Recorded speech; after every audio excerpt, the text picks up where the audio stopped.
Hello students, in the separation of mixture of class 9, today we will be discussing two important method here. One is there the chromatography.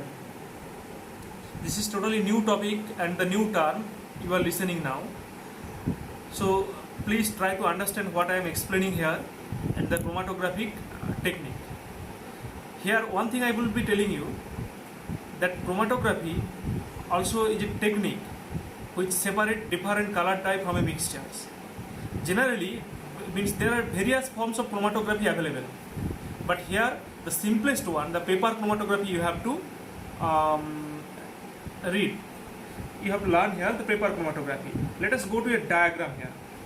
See here, for the chromatography, it required actually a rectangular sheet of paper. Have you seen the filter paper in the laboratory? Obviously, that the filter paper, if we cut in a rectangular shape, that would be a chromatographic paper. And see, what type of mixture we can separate? You know that the ink is a mixture of different colored dye. That different color can be separated by this type of filter, by this type of technique. So at first, you have to take a strip of filter paper or a strip of chromatographic paper which have a rectangular shape. Now, from the bottom above 3 centimeter there will be a line which marked a line there, and this line, above this line, see this difference should be 3 centimeter. Now we have to take a glass jar here.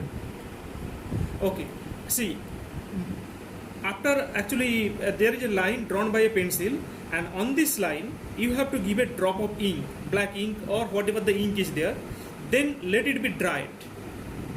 After drying it, hang this filter paper in this glass jar, and with the help of a paper clips, or also there will be a glass rod which will hang this filter paper in such a way there will be a, see, at the bottom there will be a solvent, and here you have to keep in mind that the solvent should be one that can dissolve all the particles, all the components present in this mixture. So what I have said, once again I am just telling here, a strip of chromatographic paper you have to take, mark a draw a line above 3 centimeter from the bottom, and then put a drop of ink and let it be dried. And after this one, hang this filter paper from the top with the help of a paper clips and a glass rod. Now what will happen, see, as there is a solvent which can dissolve the different component present in this mixture, that will dissolve and dissolve. Now see, what will happen here? See, and also see, you have to keep in mind that this should be hanged in such a way that this line should be well above the surface of the water, and the bottom should touch with the surface of water. Now what will happen, see, the water will be rises up, and as the water will be rises up, the component which is more soluble here, that will be dissolved at a faster rate, and as this will be dissolved at a faster rate, so this will move at a faster rate. And suppose let us take here the red dye or the blue dye, and also suppose there the yellow dye present, and the red dye is more soluble in water, and as it is highly soluble in water, so with the help of this water it will be move upwards at a faster rate. And the blue dye, as it is moderately soluble, then what will happen, it will move at a much slower rate than that of the earlier. And then see, as the yellow dye is less soluble, so that will move at a very slower rate. And see, when due to the capillary action the water will be rises up, and when the water will be coming to the upper part or the top part of the filter paper, then you have to remove it. And you, after removal this one, you will be observing that suppose here the red color spot is there, here the blue color spot is there, here yellow color spot is there. That means the red, blue and the yellow has been separated. So, and the paper obtained after doing the chromatography is known as the chromatogram. And after observing this chromatogram, we can identify that the components, different components have been separated there. So this is known as the chromatography. And remember it here. What is the principle then? The principle of this method would be that the components should be soluble in the same solvent, but their solubility should be different. As the solubility is different, solubility of the red, blue and the yellow dye is different, that's why they are getting separated. It means due to the movement of movement due to the different movement. So this is the chromatography I have tried to explain here. So if you understand this one, then it will be okay. Now see, after this one, the next method we will be discussing here, the crystallization.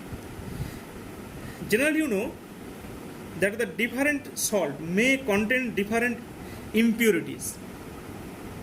Here, what is see? Suppose I am just considering here the impure copper sulfate. Impure copper sulfate means that is also a mixture. Impure copper sulfate is also a mixture. Means this is the mixture of impurity and the copper sulfate. Now, what will happen here? You see, this impure copper sulfate you will be giving here, and then give water, which will dissolve this impure copper sulfate. After this one, filter it, and means the filter out the impurities like stones, etc. That means that is bigger in size. That's why this will be separated by the filtration. Next one, see, heat it. On heating, what will happen? The water will evaporate, and the copper sulfate will be remains over there. When the solution will be concentrated, then immediately cool it down. And on cooling, what will happen? The pure crystals will be separated out. Then what is the principle here? On heating, the solubility of the copper sulfate will increase, and on cooling, the solubility of the copper sulfate will decrease. That principle is used. So once again, I am just discussing the step of this separation. First of all, impure copper sulfate has to be taken in a beaker, and then what you have to do after this one, add water to dissolve copper sulfate. Impurity will not be dissolved, and then filter it out. After this one, again heat it to dissolve more and more copper sulfate. Then cool it immediately by adding cold water at the side of the beaker, and then it will be means the pure copper sulfate will be separated out. Okay, I don't think there will be any doubt now in the crystallization procedure. Next one, see, after these two methods we have discussed here, and if you have any queries or any problem, please let me know, and I hope that this video will help you to understand these two separation technique. That's all. Thank you.